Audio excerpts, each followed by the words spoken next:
Hello, everyone. How are you? I hope all is well after the holidays. I know we met last week, but I was just saying to someone that this past Sunday, my grandson came over and helped me take all the decorations down. And it was really nice, first of all, to have him to myself, and he's certainly capable of helping. So that was good. But I think a lot of people feel a little bit, sometimes we feel sad because the house looks a little, more plain than when the decorations and I kind of try to really stick to the liturgical calendar. My lights really don't go on till like way into Advent. I really try to celebrate Advent, and I keep them up till Sunday, the feast of the baptism of Jesus. So um, I kind of stick with the calendar to do that. But I noticed this year, I don't know if you've noticed, it's true in your neighborhoods, but people here really went all out for some reason this year to put lights all over the place. And maybe we need light in our lives today. And I kind of meditated on this, taking down the Christmas decorations. And I think this is what happens. We're entering ordinary time this coming Sunday. You'll see the wearing of the green, I call it. And maybe this is what God is saying to us. The message is we've just celebrated this feast of the Nativity and all that, that goes on with Christmas. It's time to take that light and to give it to others. That's what we do in things we learn in ordinary time. Ordinary time's not so ordinary. This is where we'll see the miracles and we'll see the things Jesus is talking about, his beliefs, his ideals, his theology, his relationship with Abba. And this is the time that's very special during ordinary time. It's not the feast like Christmas or Easter, but it certainly is time that the church gives us to to really think about what Jesus was about. Not so much the events, but although I believe the baptism last Sunday was a big one.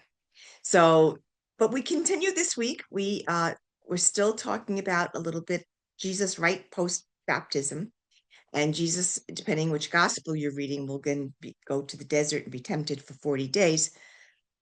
But then he will start his ministry. So we will be hearing, before you know it, Jesus talking about, we'll hear about miracles, we'll hear about certain things that'll be happening in the life of Jesus and his teachings as well. Uh, we will have all of that coming down the pike. So these is our growth times. And when I think of the color green, I think of spring, and growth and new life. And that's for us as well, to help us spiritually, all different ways to grow and to be um, green in our growth.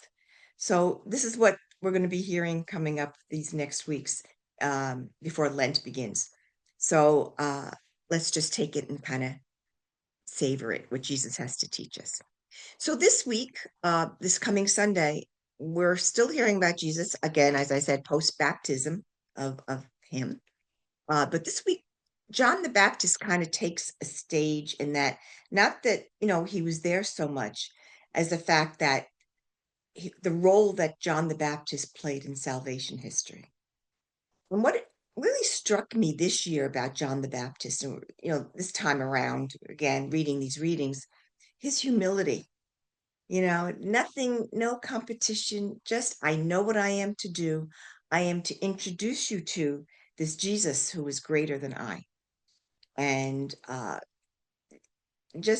just so amazed of him. And I think about even before he was born, as we know in the visitation when Mary and Elizabeth meet, the infant John leaps in his mother's womb when he just hears Mary's voice.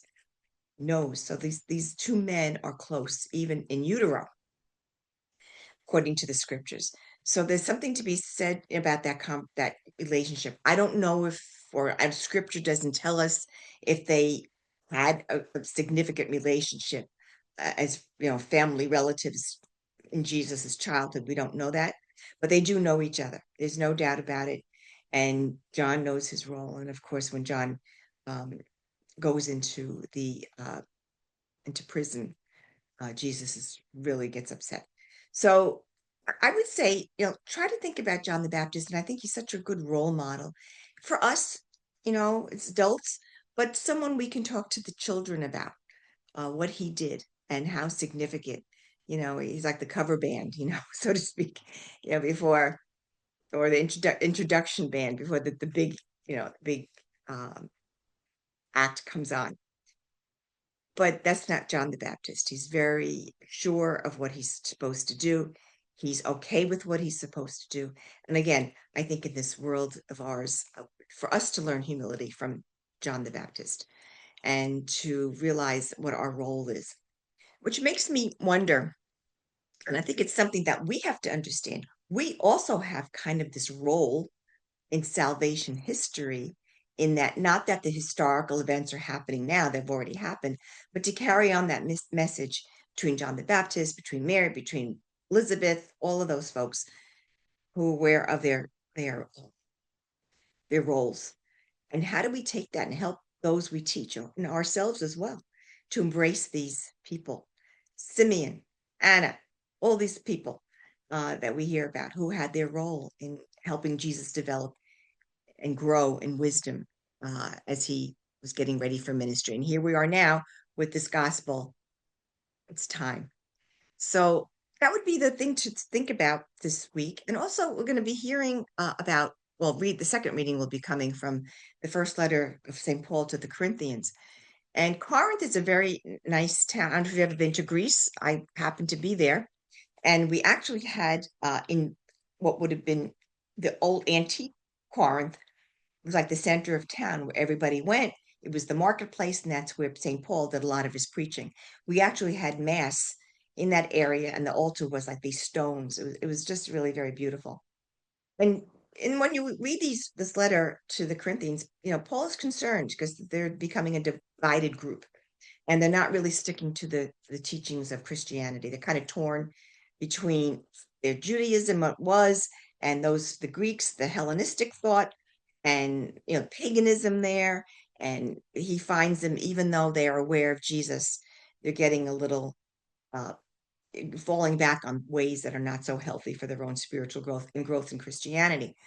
So you hear a lot of Paul kind of admonishing them.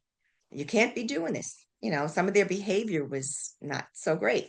Too much drinking before celebrating the liturgy, things like that, how they behaved. And I think one of the things, even today, for Christians or Catholic Christians, we need to be aware of our behavior.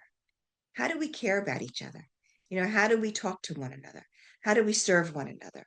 And that lesson will never die.